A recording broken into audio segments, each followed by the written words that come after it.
Parang blankong kwaterno, kwaterno, kwaterno, kwaterno.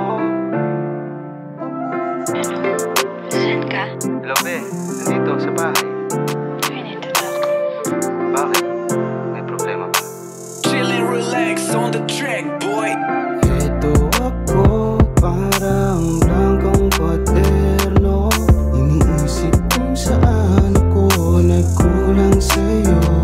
Sa madilim na paligid, sa bawat sulok ng silid, hinahanap ang sagot sa mga katanungang nasasanggit. Anong oras na naman, dilat pa rin mata. Bakit ba ganito ang aking nadarama?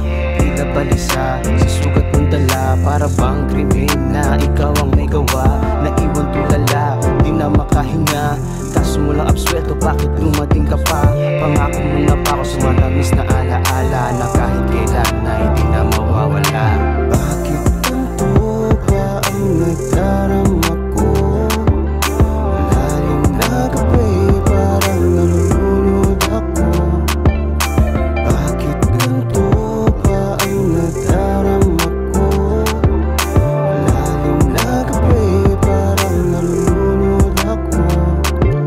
Sumapit ang gabi, tapos na ang pagngiti. Peking imahe, bukas na ulit. Pilit mang itago, basag na pagkatao. Di pa rin maiwasan maluha sa nagawa mo. Anong magagawa ko? Desisyon mo ay sagrado. Pili mang kalimutan, nakakulong pa rin sa kwarto. Nakakapanibago, wala na yung ngiti ko. Patuloy umaasang meron pa rin magbabago sa'yo. Ganito man ang sitwasyon, dalangin ko pa din maabot ang ambisyon. Andito lang ako, tumakbo man panahon, segundo, minuto o kahit pa taon. Tinatanggap ko na ang bawat kondisyon.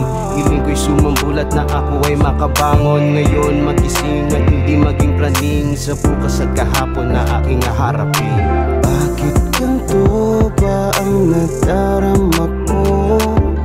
Malalim na gabi, parang nalulunod ako. Bakit ganito ba ang nadarama ko? Malalim na gabi, parang nalulunod ako. Bakit ganito? Dito pa rin tayo, sa sulok ng silid, nakaupo at kapado. Bakit ganito? Matatapos pa ba to? Katanungan sa isip, may sagot.